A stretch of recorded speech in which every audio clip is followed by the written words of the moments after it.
दोस्तों नमस्कार, good morning. कैसे हैं आप लोग? आशा करता हूं आप लोग अच्छे होंगे, स्वस्थ होंगे, बिल्कुल निरोग होंगे और उछल कूद रहे होंगे। हम आशा करते हैं कि आप लोग बिल्कुल अच्छे होंगे, है ना? अब आप लोग नए सेशन में जा चुके हैं, इंटर में प्रवेश कर चुके हैं और हम इसके पहले आपको वीडियो भी बना चुके हैं। क्लास 11th में अभ्यास 1.1 का और सेट के पर्चा का भी आपको वीडियो बना चुका हूँ, है ना?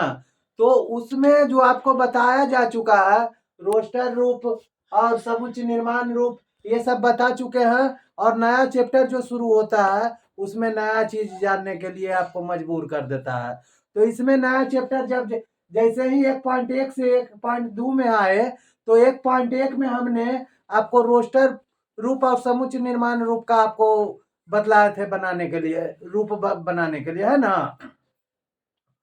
तो समुच्च निर्माण रूप और रोस्टर रूप में यहाँ क्या चीज पहचान करना है कि कौन सा रिक्त समुच्च है, कौन परिमित समुच्च है और कौन अपरिमित समुच्च है।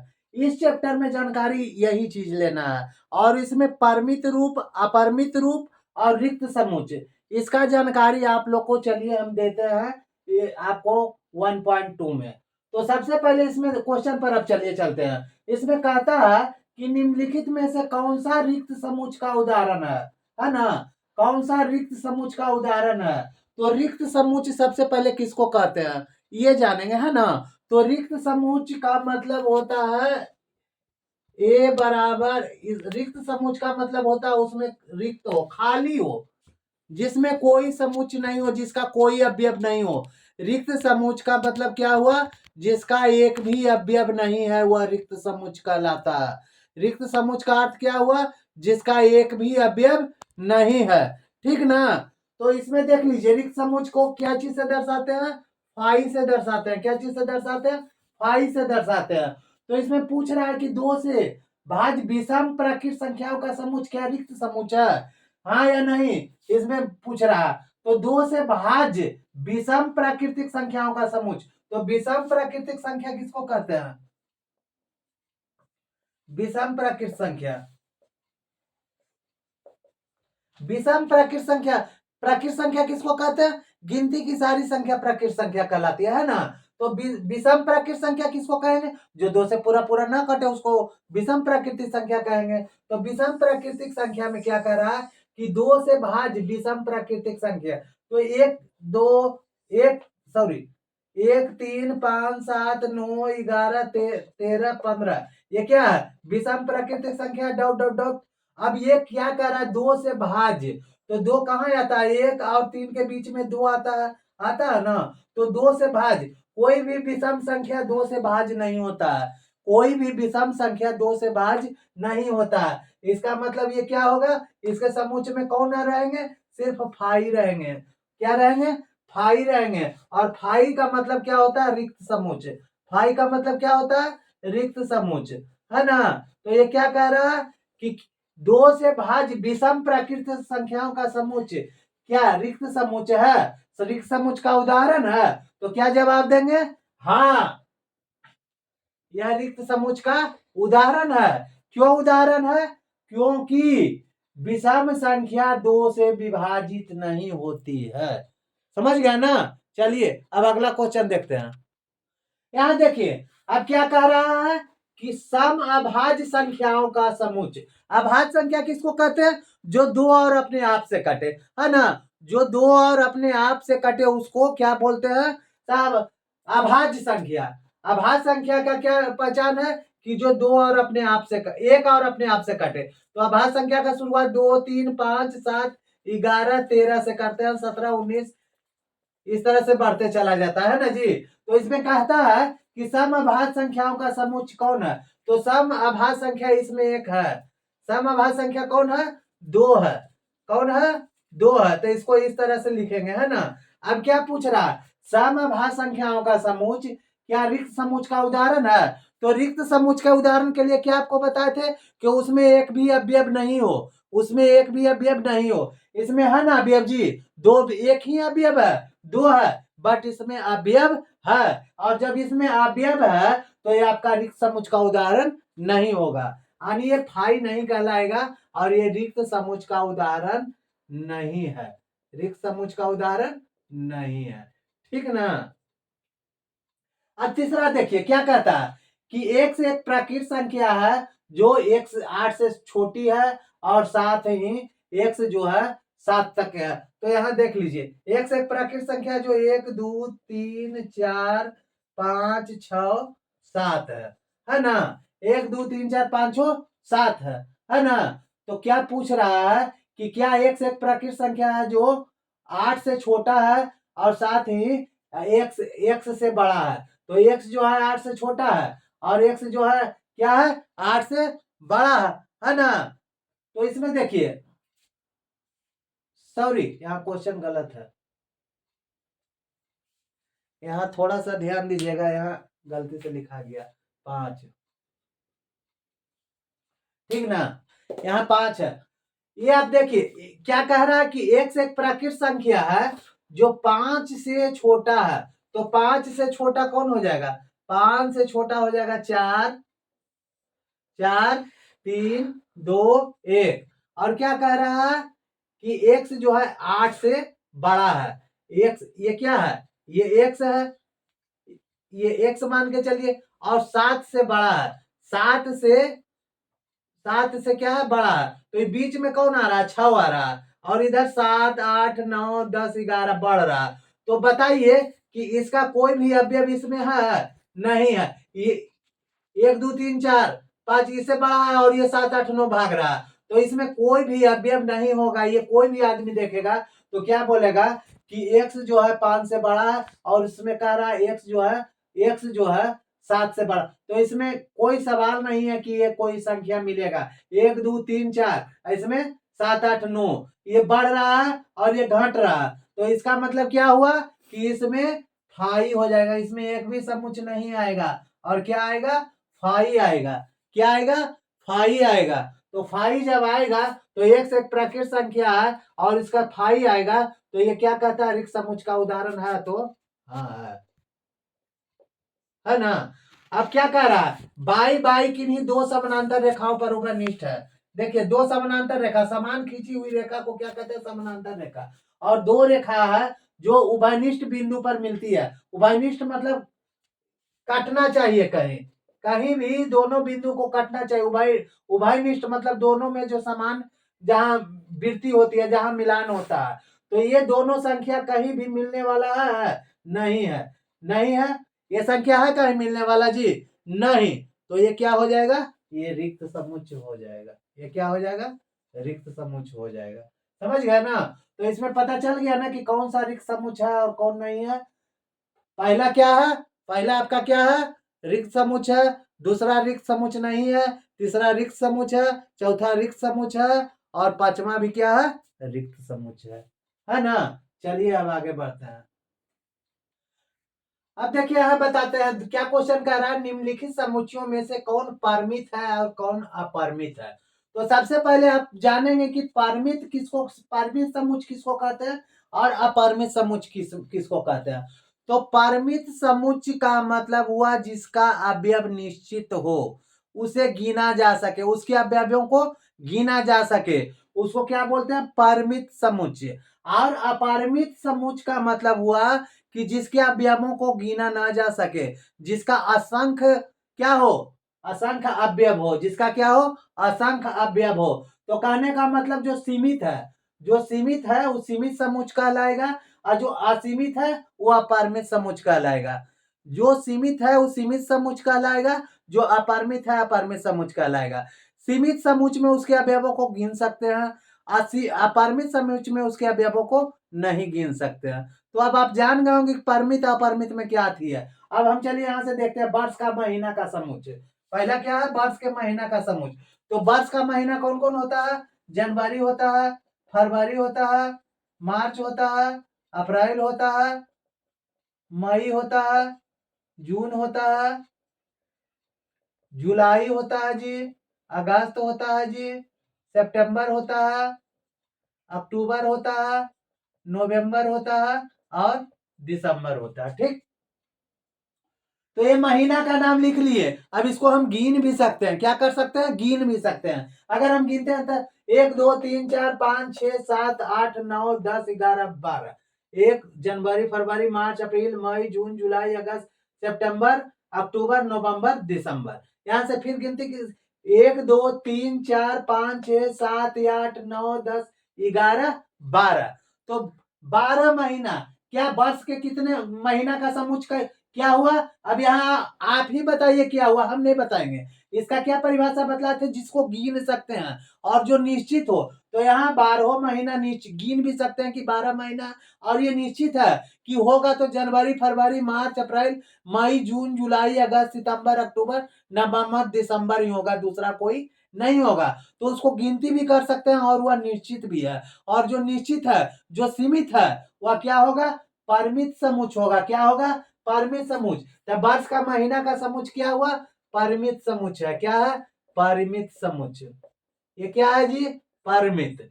अब बोल रहा है 1 2 3, ये क्या है, प्राकृत संख्या है। 1 2 3 4 5 6 7 8 9 10 11 12 13 14 15 16 17 100 200 300 400 500 11,000 12,000 13,000 1 करोड़ 2 करोड़ 3 करोड़ 18 करोड़ 22 करोड़। ये गिनते गिनते थक जाएंगे, जिंदगी खत्म हो जाएगा, पर इसका गिनती नहीं होगा। और जिसका गिनती नहीं होगा वो असंख्य है। क्या है, वो असंख्य है और वो असीमित है। क्या है, असीमित है। और जो असीमित रहेगा वो क्या होगा, अपरिमित होगा। यानी 1 2 3 4 ये क्या है, अपरिमित है। ये क्या हो गया जी, अपरिमित हो गया, अपरिमित, है ना। अब यहां देखिए क्या कर रहा है, 1 2 3 से शुरू होता है, 1 2 3 4 से शुरू है और लास्ट में कहा 99 100 तक के आ गया। तो गिनती की संख्या 1 से उठाया, बट 99 100 पर आके बंद कर दिया। तो यहां से शुरू किया और यहां से जेते जेते यहां क्या कर दिया, अंत कर दिया। यानी ये क्या हो गया, सीमित हो गया, सीमित हो गया। और इसको हम गिन सकते हैं, गिन क्या सकते हैं, ऐसे गिन सकते हैं 1 2 3 4 5 6 7 8 9 10 11 12 13 14 15 16 17 18 19 20 21 22 23 24 25 26 27 28 29 30 31 32 33 34 35 36 37 38 39 40 41 42 43 44 45 46 47 48 49 50 51 52 53 54 55 56 57 58 59 60 61 62 63 65 66 67 68 69 70 71 72 73 74 75 76 77 78 79 80 81 82 83 84 85 86 87 88 89 90 91 92 93 94 95 96 97 98 99 100। इसको गिन सकते हैं। और ये सीमित भी है। ये कितना अंक है जी, कितना है, तो 100 है। तो जो सीमित है और जिसका गिनती हो सकता है वो क्या होगा, परिमित होगा। समझ गया ना, क्या होगा, परिमित होगा। अब यहां देखिए 100 से बड़ा धन पूर्णांक, 100 से बड़ा धन पूर्णांक आप गिनते गिनते थक जाइएगा, लेकिन ये झड़ने वाला नहीं है। 100 से बड़ा धन पूर्णांक 101 102 300 301 302 401 402 501 502 1101 1102 11,000 1101 1102 15 लाख, मतलब बढ़ते चला जाएगा, वो कमने वाला नहीं है। तो इसका गिनती क्या है, अनगिनत है। ये क्या है, अनगिनत है। और इसके अवयव असंख्य है, इसका कोई गिनती नहीं। ये असीमित में है। क्या है, असीमित में है। और जो असीमित में रहेगा वो क्या रहेगा, अपरिमित रहेगा। क्या रहेगा, अपरिमित। जो असीमित है वो अपरिमित हो जाएगा और जो सीमित है वो परिमित हो जाएगा। याद रखिएगा, जो सीमित है वो परिमित हो जाएगा, जो असीमित है वो अपरिमित हो जाएगा। इतनी जान लीजिए। 99 से छोटा भाज्य पूर्णांक, 99 से छोटा भाज्य पूर्णांक। पूर्णांक, अब देखिए यहां बतलाते हैं पूर्णांक क्या किसको कहते हैं। पूर्णांक का मतलब होता है जो पूर्ण अंक हो। और क्या कहते हैं, यहाँ देखिए, यहाँ शुरू 0 से होता है और इधर 1 2 3 4 5 से लेकर के यहाँ तक क्या कर रहा है, 99 से छोटा है। 99 से क्या है, छोटा है। ठीक ना, समझने की कोशिश कीजिएगा। ये 99 से छोटा है और इधर क्या भागेगा, 1 2 3, ये 99 101 105 सब भाग जाएगा माइनस में, है ना। 11 करोड़ है, 12 करोड़ सब है। तो ये क्या कह रहा है कि 99 से छोटा अभाज्य पूर्णांक का समुच्चय। तो ये देख लीजिए, 99 से छोटा अभाज्य पूर्णांक का जितने भी समुच्चय हैं, क्या यह सीमित है, इसका गिनती हो सकता है। प्लस में गिनती हो जाएगा, लेकिन माइनस में यह सीमित तक जाएगा, इसका कोई गिनती नहीं होगा। और जिसका कोई गिनती नहीं होगा वो क्या रहेगा, अपरिमित रहेगा। यानी ये क्या है, अपरिमित। हमारे हिसाब से ये अपरिमित है। समझ गए ना।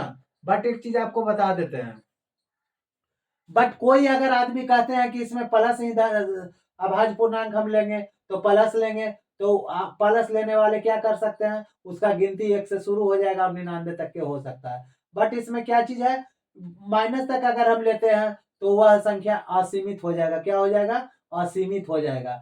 और प्लस तक कर लेते हैं तो वो सीमित रहेगा, परिमित रहेगा, है ना। तो हमारे हिसाब से 99 से छोटा अभाज्य पूर्णांक संख्या का समुच्चय क्या हुआ, अपरिमित हुआ। चलिए अब हम अगला क्वेश्चन देखते हैं। यहाँ देखिए, 2 में भी वही चीज पूछा है, यहाँ भी वही पूछ रहा है। परिमित और अपरिमित, मतलब जो सीमित है, जो सीमित है उसको पूछ रहा है, और जो असीमित है उसके बारे में पूछ रहा है कि किसका समुच्चय, किसका अवयव सीमित है और किसका अवयव असीमित है। तो यहाँ देखेंगे कि क्या पूछ रहा है, पहला कि एक्स अक्ष के समानांतर रेखाओं का समुच्चय। एक्स अक्ष के समानांतर रेखा, पहला देखिए, एक्स अक्ष के समानांतर, यहाँ हो गया, ये एक्स हो गया, ये एक्स डैश हो गया, और ये आपको बाई डैश हो गया, और ये बाई हो गया, है ना। तो एक्स अक्ष पर क्या कह रहा है, एक्स अक्ष के समानांतर रेखाओं का समुच्चय, इस समानांतर मतलब समानांतर वाला, यह देखिए, ये खींच रहे हैं, इसका कोई अंत है जी, इसका कोई अंत है,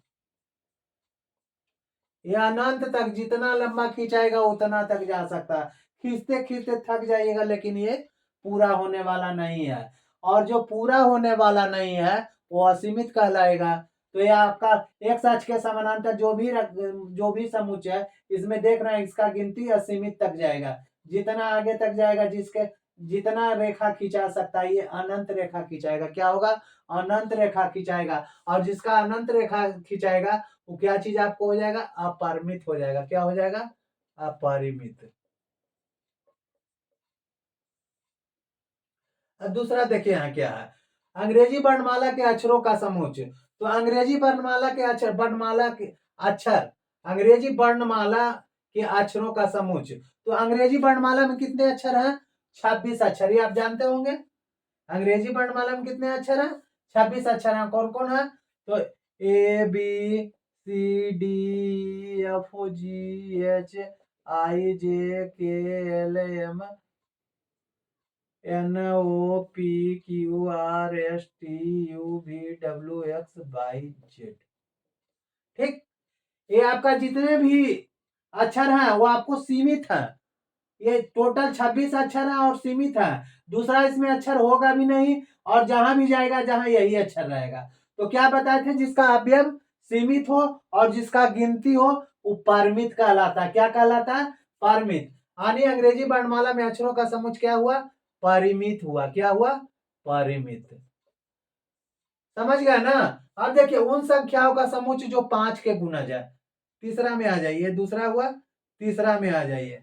तीसरा क्या कहता है, जो 5 का गुणज है। 5 का गुणज कौन हो जाएगा, 5 10 15 15 20 25 35 40 45 50 55 65 70 75, इस तरह से 505 510 915 9015, कुछ भी लिख दीजिए, ये अनंत तक जाएगा। कहां तक जाएगा, इसका कोई सीमित नहीं है। ये 5 का गुणज मतलब 5 से कौन कौन संख्या कटेगा, बहुत दूर तक ये चला जाएगा। इसका असंख्या तक जाएगा, असंख्य तक। इसका कोई गिनती नहीं है। और जिसका कोई गिनती नहीं हो, जिसका कोई अवयव का अंत नहीं हो, तो क्या कहलाएगा, अपरिमित कहलाएगा। तो उन संख्याओं का समुच्चय जो 5 से गुणज है क्या कहलाएगा, अपरिमित कहलाएगा। क्या कहलाएगा, अपरिमित। अब आप लोग परिमित और अपरिमित के बारे में समझ गए होंगे। तो अब हम आपको यहाँ पृथ्वी पर रहने वाले जानवरों का समुच्चय कुछ टाइम देते हैं, इसको आप सोच के रखिए क्या होता है।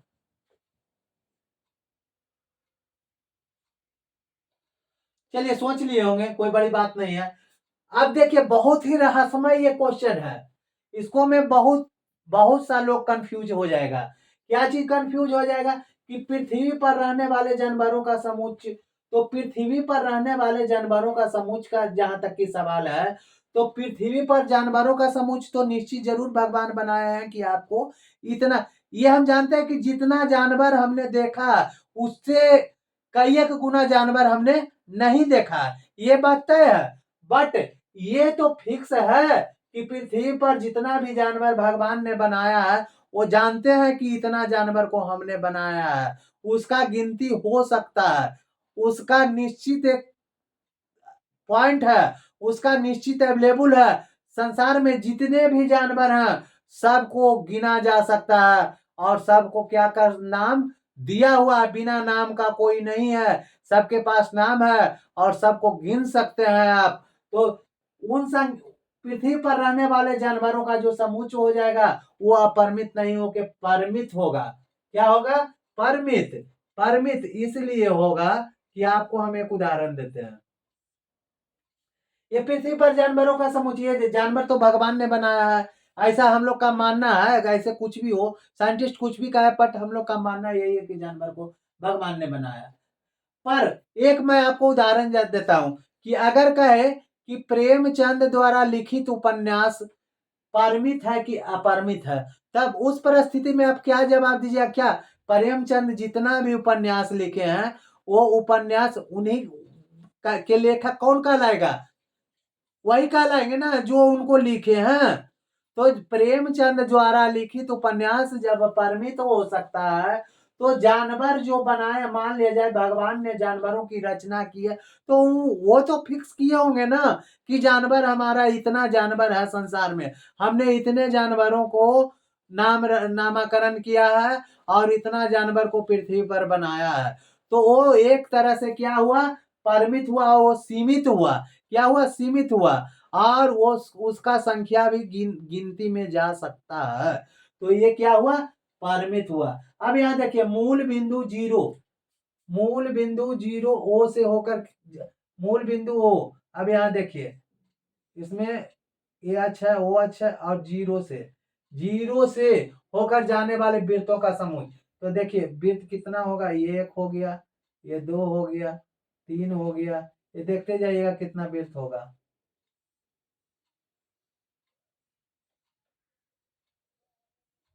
ये बढ़ते चला जाएगा। क्या होगा?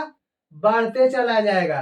तो इसका कोई गिनती नहीं है, असंख्य तक जाएगा और इसका कोई अंत नहीं है। और जिसका अंत नहीं होगा वो क्या कहलाएगा? अपरिमित कहलाएगा। जो असीमित होगा, जिसका कोई अंत नहीं होगा, वो क्या कहलाएगा? अपरिमित कहलाएगा। अब इतना देखिए, क्वेश्चन नंबर 2 और क्वेश्चन नंबर 3 से आप समझ गए होंगे कि परिमित किसको कहते हैं, अपरिमित किसको कहते हैं। तो परिमित में क्या होता है कि उसका गिनती फिक्स रहता है, उनके अवयव फिक्स रहते हैं। और अपरिमित में क्या कहता है? जो असंख्य हो, जो असीमित हो, जिसका गिनती सीमित नहीं है, जिसका असीमित अवयव है, वो क्या कहलाता है? अपरिमित। तब हम आशा करते हैं कि परिमित और अपरिमित का अब आप फर्क समझने लगे होंगे। तो चलिए अब अगले क्वेश्चन में चलते हैं। यहाँ देखिए उसमें परिमित और अपरिमित संख्या के बारे में 2 और 3 में आप निकाल चुके हैं। अब आपको चौथा में क्या निकालना, देखना है कि ए का अवयव बी के अवयव के बराबर है कि नहीं। अगर ए का अवयव बी के अवयव में बराबर रहेंगे तो हाँ लिखना है, और ए के अवयव बी के अवयव में बराबर नहीं रहेंगे तो ना लिखना है। तो यहाँ देखिए अब हम पहला क्वेश्चन में क्या कहता है, जो देखिए यहाँ यहाँ क्या कहता है कि ए का अवयव जो है बी में है कहीं, देखिए है, और बी का अवयव इसमें है कहीं, है, सी का अवयव है कहीं, है, डी का अवयव है इसमें, है। इसका गिनती 1 2 3 4 है, इसका गिनती कितना? 1 2 3 4 है, यानी सब रूप से समान है। तो यहाँ लिख देंगे, यहाँ लिख देंगे क्या चीज? ए बराबर बी, यानी ए का अवयव बी के अवयव के बराबर है। ठीक। अब आप यहाँ देखिए, अब यहाँ देखते हैं 4 इसमें है, 8 इसमें है, नहीं है, नहीं ना है, यानी ए का सदस्य जो है 8 में नहीं है, इसीलिए ए बराबर नॉट इक्वल टू बी। ए का सभी सदस्य बी में नहीं है। अब देखिए तीसरा क्वेश्चन क्या कहता है। ए में क्या है? ए में आपका तीसरा में क्या है? ए बराबर आपको दिया हुआ क्या चीज? 2 4 6 8 10। ठीक। और बी में क्या दिया हुआ? एक से एक सम धन पूर्णांक जो 10 के बराबर और 10 से छोटा है। तो धन पूर्णांक किसको कहते हैं? 2 4 6 8 10 को, जो 10 के बराबर 10 से छोटा है। अब देखिए इसमें 2 है, इसमें 2 है, इसमें 4 है, इसमें 4 है, इसमें 6 है, इसमें 6 है, इसमें 8 है, इसमें 8 है, इसमें 10 है, इसमें 10 है। अब इसका अवयव गिनेंगे 1 2 3 4 5, इसमें अवयव है 1 2 3 4 5, यानी जो क्या है चौथा में भी ए बराबर क्या है बी है, इसमें भी लिख देंगे ए।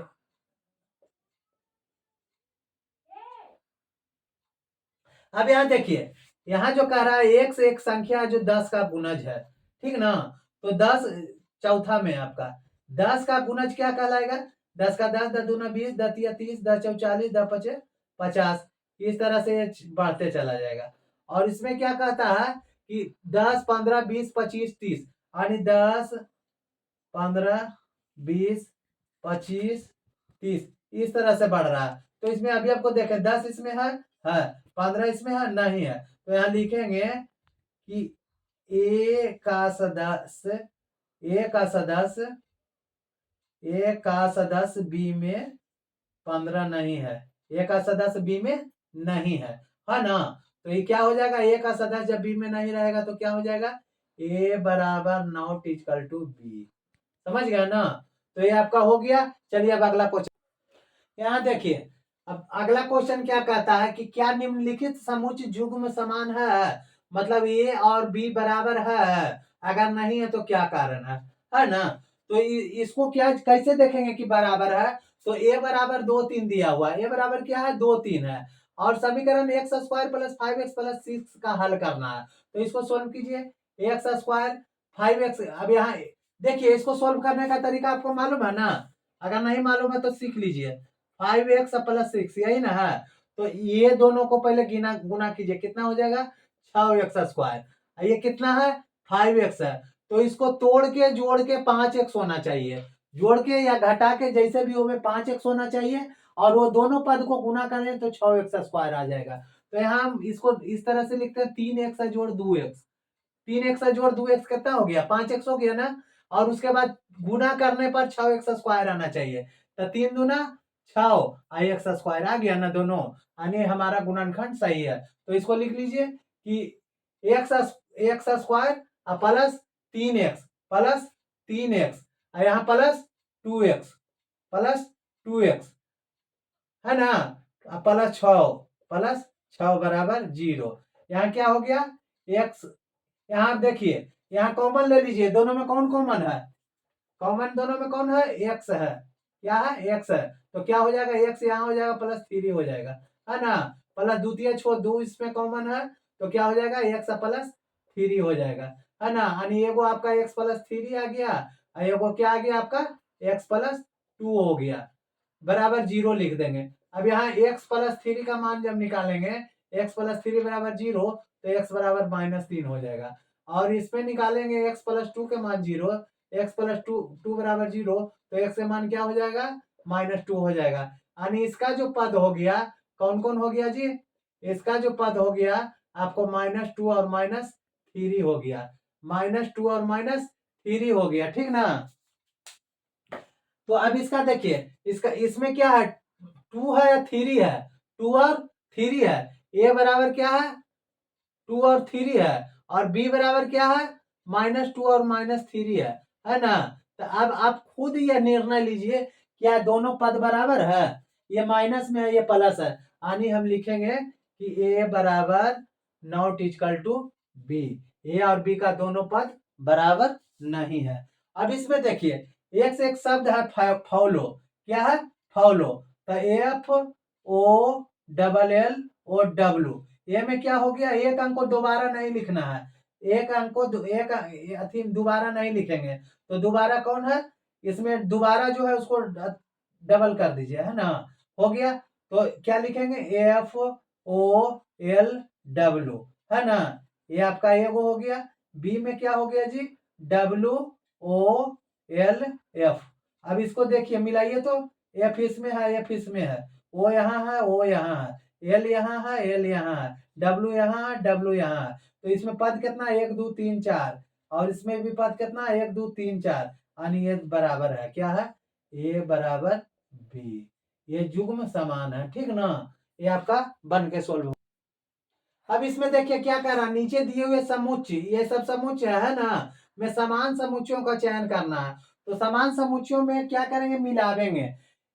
ए का जो समुच्चय है शुरू में दो है, दो इसमें है, हाँ दो है, इसमें दो है, नहीं है, इसमें दो है, नहीं है, नहीं है। अब ए बी में ही देखिए, ए बी में क्या करते हैं, ये दो दो है, चार है, उसके बाद आठ है, आठ नहीं है, ये किसी से नहीं मैच किया।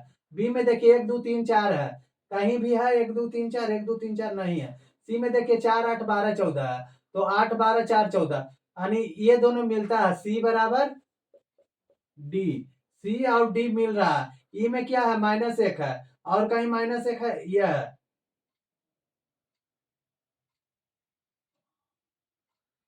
यहाँ माइनस, ये है, ऐसे क्वेश्चन है, एक और माइनस एक, एक और माइनस एक है, ठीक ना। होता है लिखने में थोड़ा सा मिस्टेक। तो ई में जो है माइनस एक एक है, और जी में है जो एक और माइनस एक है, तो ये वो हो जाएगा ई बराबर जी, समझ गए ना। ये दोनों बराबर है, ए और डी बराबर है, ई और जी बराबर है। इसमें भी एक दो तीन चार पद है, और इसमें भी, बट ये जुग्म मिलता नहीं है किसी से, इसका कोई भी अवयव। और इसमें देखिए चार आठ बारह चौदह, आठ बारह चार चौदह, इसमें चार अवयव है ना, और इसमें भी चार अवयव है, ये दोनों समान है।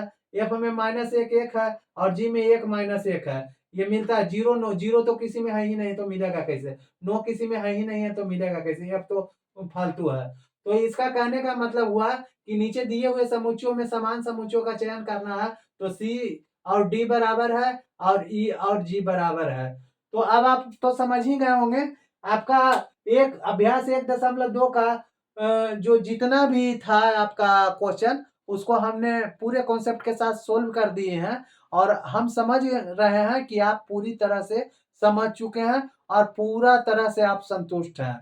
आप इसको रिवीजन कीजिए, एक बार नहीं समझ में आए, दो बार नहीं समझ में, इसको एक ही वीडियो को दो बार तीन बार देखिए, और वीडियो को देखने से आपको पूरी तरह समझ में आ जाएगा, समझ गए ना। और एक एक पॉइंट को नोट कीजिएगा, कॉपी कलम उठाइए और उसको बैठिए और एक एक पॉइंट को नोट कीजिए। और जब एक एक पॉइंट को नोट कीजिएगा ना, तो आपको समझ में चला आएगा।